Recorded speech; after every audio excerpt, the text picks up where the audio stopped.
morning, Central Texas. Welcome to Kids Community Connections at My Kids 103.1. I'm Phyllis Jones, your host, and the weather's changing. I'm beginning to like this. 80 degrees is still hot, but I'm beginning to like it. I can actually look for fall. Ha, ha, ha. It's already fall. Texas just doesn't understand it yet. This morning, we're going to talk about the elections, but we're going to dive a little deep into the elections to let you know still why, and yes, it's 2018. People still need to know why they need to vote. And you know what? As long as they need to know, we're going to educate them on why. So this morning, my guest is Joanne Foster. Good morning, Joanne. Good morning, Miss Phyllis. And she's the president and founder of Black Voters United. Did y'all hear that? That sounds so cute, doesn't it? But, we're going to be talking about the election laws and some of the procedures in Texas, everywhere, but in Texas basically is where we're talking from.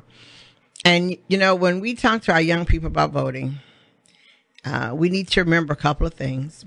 Is that our young people, it's not that they don't care about the past, and it's not that they do care about the past, but we keep telling them that our forefathers fought and died for the right to vote, and they know that. They know that. But, sometimes you need to hear something a little more current, just a little more up to date. So guess what? The unfortunate part is we can bring you up to date. And what I'm saying unfortunate is you would think in 2018, no one's denied the right to vote. Guess what? Wrong. So let's take a little trip. Okay, I want y'all to take a little trip with me, and we're going to come up to today. About 15 years ago, there were some kids that went to Prairie View A&M, which is in Waller County. And they were told that they could not register to vote in Waller County. They needed to go register to vote to wherever they lived. That's what they were told. And remember, these kids lived in a dorm, so technically they lived in Waller County. But they were told to go back to their own home and register to vote. Well, we have a young man. His name is Brian Rowland. And yes, Brian Rowland is a Killeen-nite, graduated from Ellison High School. He was then the president for the youth and college division of the NAACP at Prairie View A&M. Well, knowing his history, which is our history, Brian decided, you know what, we're not going. That's not true, and we're going to do something about it. Well, Brian organized a march from Prairie View A&M to the county courthouse for the right to vote. And when Brian did that, when youth do something, adults should follow. We have to support them. We don't follow them by being in front of them. We follow them by being the backup.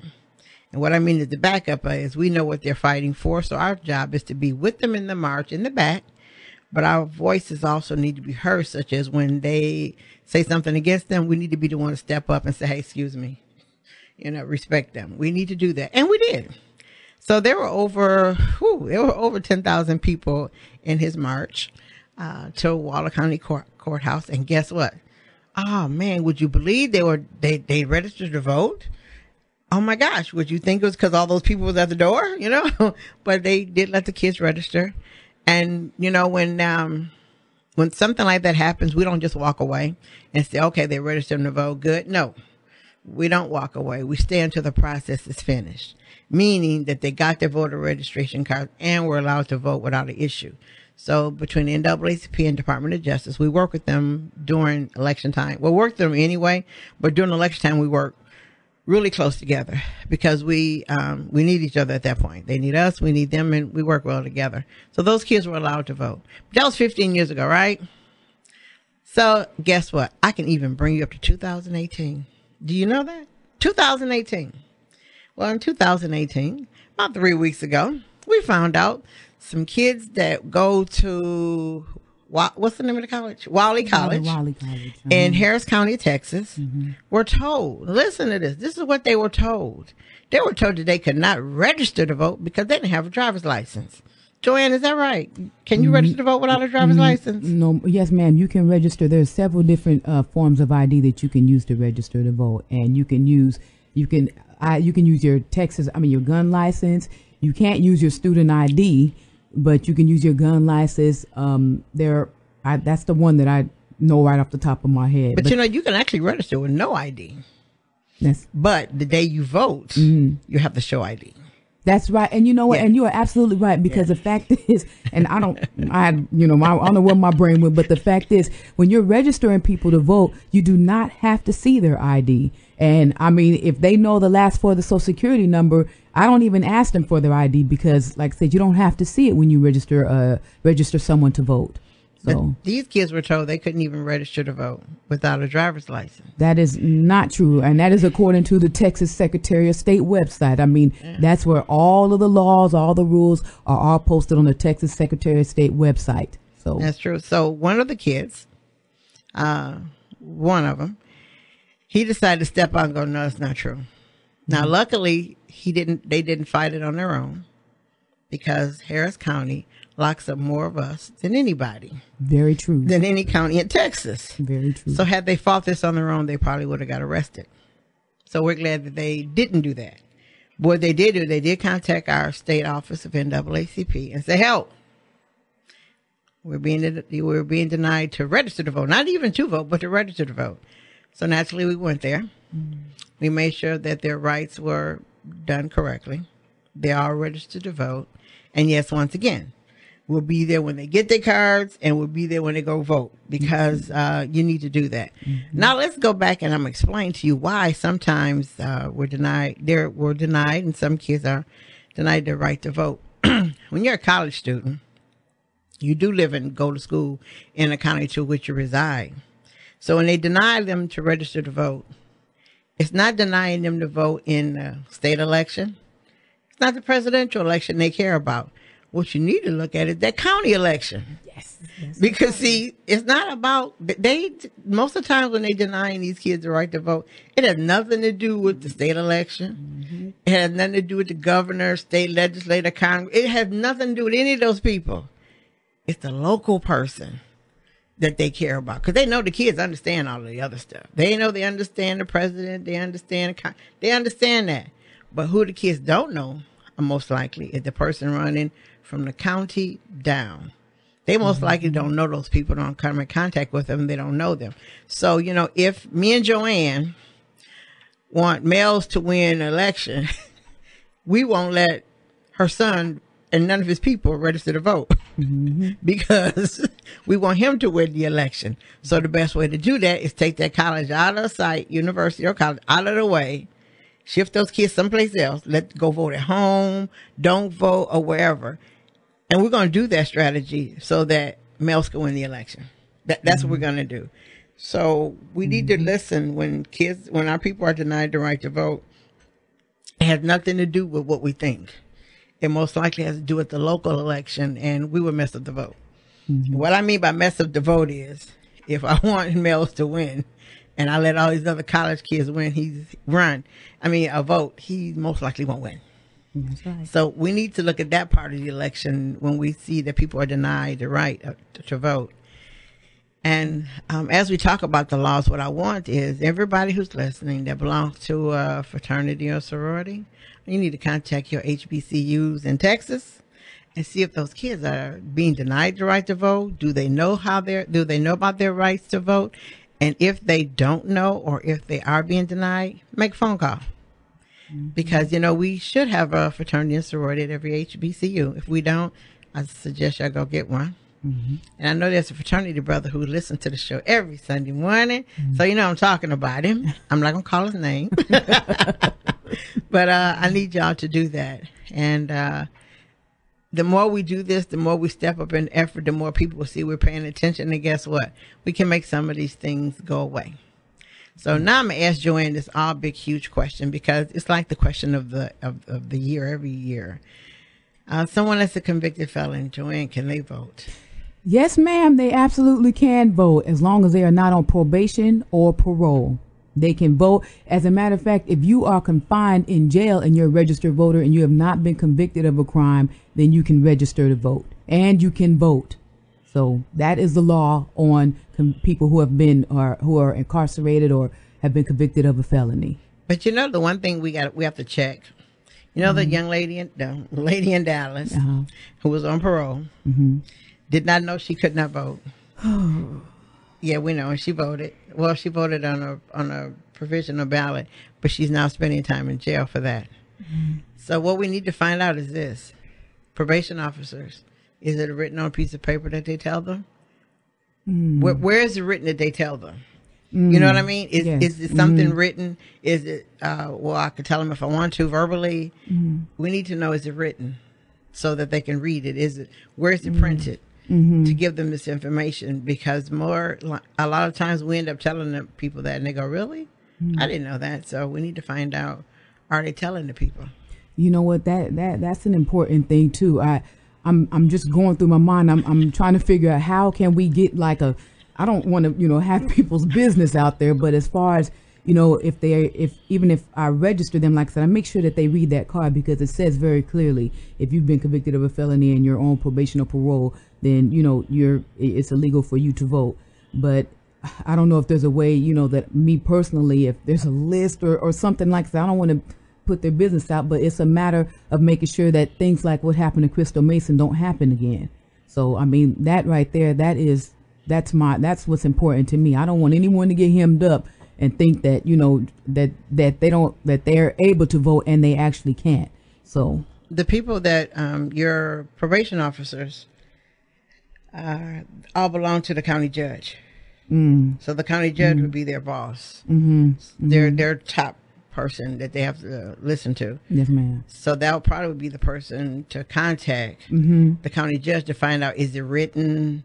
Is it just a verbal conversation? Yeah. Is it mandatory they tell them? Because that might be something that we need to change for the future. Yes, indeed. Even though, as you said, it says so on your voter registration card. Yes. And it is plainly written everywhere, but as we know, sometimes reading is not fundamental for everybody. Yeah, and I mean, it's true. People are so, I mean, it's rare that you find someone that's so, that's willing to participate in the process. So when you get someone like that, you want to get them in, and if they're excited or whatever, I'm not making an excuse for them, but if they, if they don't read it, I mean, it doesn't make sense to me that they end up in jail. You know what I mean? I mean, you're trying to participate in the process. So like I said, I don't see why that would be a crime, but that's the law. So, I mean, I don't know, like I said, it doesn't make sense to me, but I want people to participate in the process because it's a form of empowerment.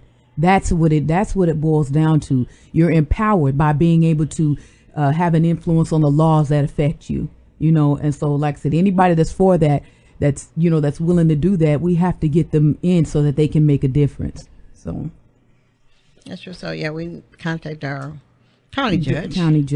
And ask, is it, like I say, if it's not written, we need to get it in writing. Yes, if it is written, we need to find out what's written on. Yeah. Is it just here, this piece of paper, you need to read it and sign it? And if so, we need to let people know that when they get out of jail, you need to read and read. Yes, I make sure.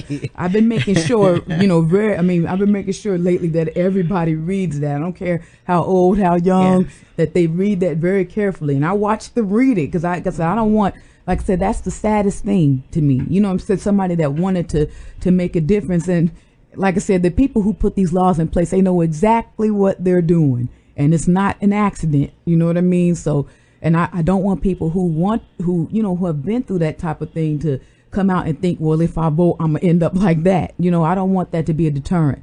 So, I mean, it's a matter of making sure that everybody understands exactly what they're doing while they're reading the voter registration card. Make sure that they understand exactly what it says, and that that they're able to fill it out correctly, and and get it done so that they can participate. So, but also when they go vote, let's say they bypass all what you just said, and they actually go vote on the provisional ballot. The envelope that you fill out, says the same thing. So we need to. And I know, because I am an election judge, and when the incident happened with her, I went back and read the envelope. I did. I went back and I read the envelope to make sure that I know it was there. And I looked at the envelope, and it's there on the envelope. It's on the envelope. So I'm just saying, I'm not blaming her. Yeah, I'm gonna say she should accept some of the blame, really, because it's on the provisional ballot envelope that you're told to read. So we as a people period, You know what? It's a new thing, and it's called reading. No. And we sometimes need to go and do it. Yeah. Yeah. You know, and when you're signing something, to me, when you're signing something and you're filling something out, read it. Yeah, we take it, it happens so often. You know how many times we have something shoved in our face in a moment and, we don't take the time to read it. So, we just have to be more careful. If anything out of this lesson is just one of those things that you've learned that, you have to be more careful and pay attention to what you're reading. And before you sign it, But like I said, that to me, that's still a sad case. She was sentenced to 10 months. Yes. 10 months. Just for voting. And the thing is, I read the story, and her mother was the one who encouraged her to go and vote. You know what I mean? I guess, she's figuring I'm free. I'm not in prison or in jail or whatever. And so she wanted to, vote for President Obama, I believe, or I don't know if it's President. This is during the last election. It might have been, the last election. And so, not President Obama. I'm sorry, but that's no. Okay. But she voted in the last election, and her mother encouraged her, to go and vote. Which means, guess what? Mother didn't know. Yeah, that's the thing, and she didn't know either. It's a lot. I'm telling you, when I'm doing these voter registration drives, I'm running into a lot of people who don't know. I know because I've read it, and it's my passion. I love getting people registered to vote. But a lot of people, they're doing their daily thing. They don't consider how elections affect them on a daily basis. So, if they don't know, they don't know.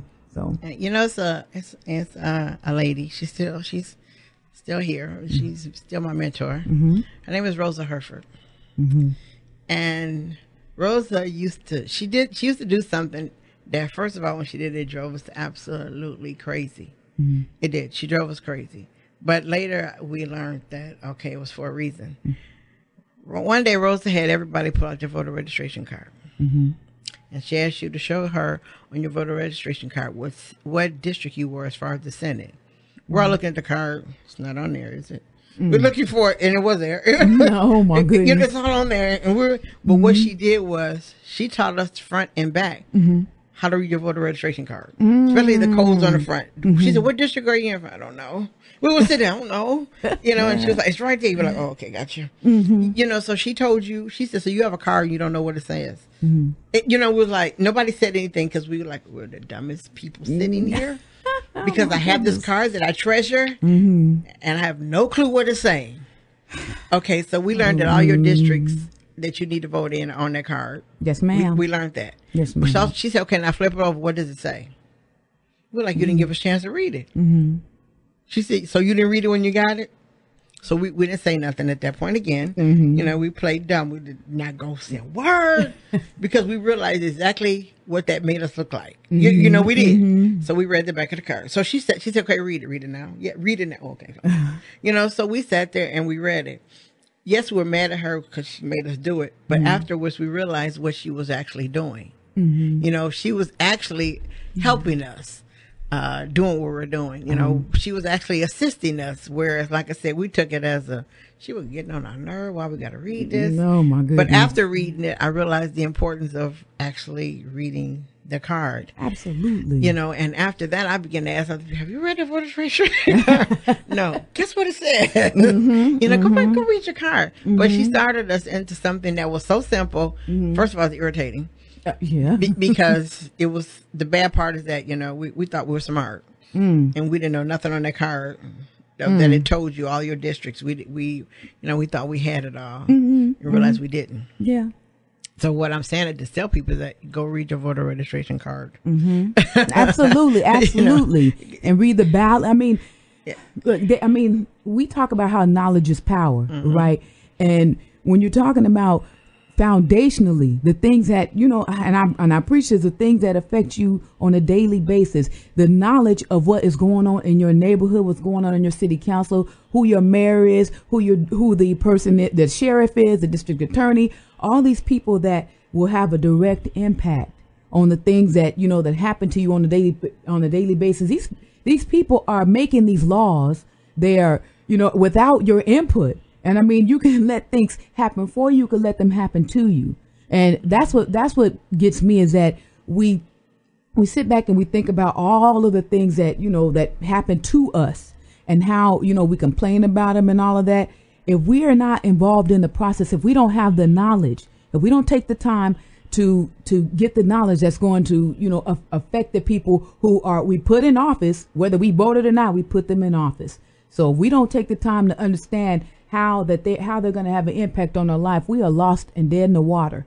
That knowledge is power. We have to read. We have to understand. We have to understand all those things. Like I said, that's foundational knowledge. You live in a community. You know what I mean? You live in a community. I live in a home out here. I want to know if my taxes are going to go up because some money was mismanaged, by a city council. And I'm not saying that's happened. I'm saying that those are the type of things that we need to make sure we're paying attention to. Do. Okay, as far as registering to vote, what's the earliest age you can register to vote? You can register to vote at 17 years at 10 months old. Now, as far as voting in an election, you have to be 18 before the election, but you can register at 17 years and 10 months. So that is the time. I was doing a voter registration drive at one of the high schools just recently, and I was talking to some seniors, and they asked, well, how do you have to be? I said 18. Everybody was saying 18. I said, no, it's 17 years and 10 months. Even if you can't vote in this election, you can still be registered to vote. You could just, and then I give them the card that they can send in. I'm like, you're going to be 18 in this month. Well, 2 months before that day, you take this card, you fill out, stick it in the mail, and you will be registered to vote. And it's that simple. We have to get them involved in thinking about that type of thing, at this age. So I'm big on getting high school students registered to vote. Anybody, period. But like I said, I've been focusing on high schools. So what needs to be put out? Mm-hmm. We have states where you can register to vote and vote the same day.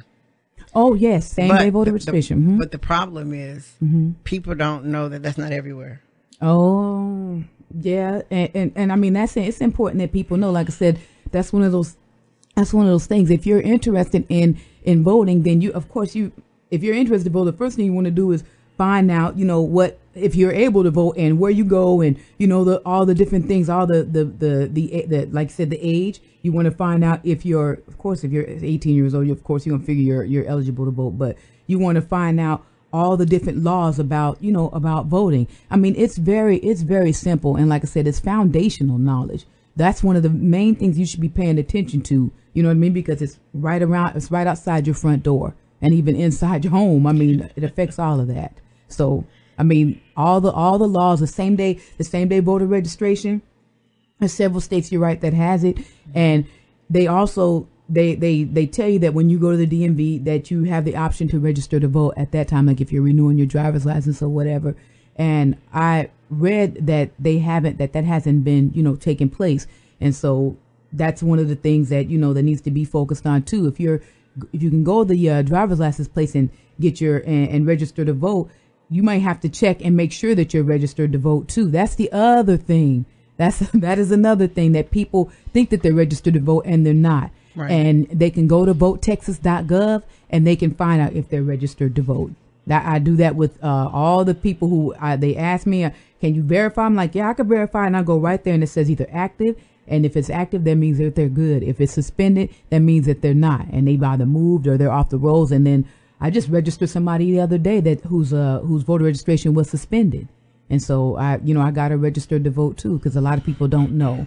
But some people need to realize that their voter registration card is suspended due to sometimes you move, and when you don't update your voter registration card because you don't think about it. Yeah, they'll send the card to where you used to live, and it doesn't track you.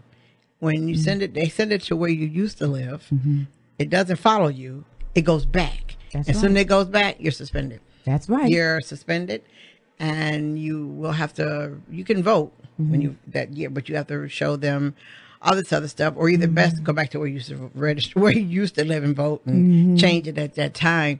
But you will be sent through some channels because you failed to let them know that you were registered to vote here, but you moved here and you just didn't change your address. And that's something people don't think about. They don't think about it. And then they go to register and say, I live over here now. Yeah, but your card that you had that's suspended says you live here. Yeah. So they need to know, yes, they can still vote, but just got to fill out a card again to where they used to live at, and then they can vote. But we need to remember to do that. And also, you saying people register for DMV. Also, when they get TANF, food stamps and all, they can register to vote. But what people need to remember, it's not mandatory that they send those cards in. It's not mandatory. See, this is it's a service. So you got to remember that word. It's a service. It's not a law. It's a service. Wow. Which means at the end of the night, as a service, I can either throw them away, I can leave them on my desk, we could put them in a box and say, you know what, throw all these in a box, when the box is full, we'll mail it. It's a service. Wow. So that's what I tell people when they say, I registered the DMV, I'm like, did you check? Why? It's a service. And they go, it's a lot. No. I checked years ago. It's a service. So those are the things we got to remember to tell people as a service. Yeah. Not a law. You might say they both state agencies. That should I'm sorry, I'm not gonna say that, but doesn't mean anything that they're both state agencies. One do one thing and the other does something else, but we need to remember that like I said, it's a service. It's not mandatory. Absolutely. I didn't realize that they were filling out the cards that they had to send in. Okay, we're gonna take a break and come back.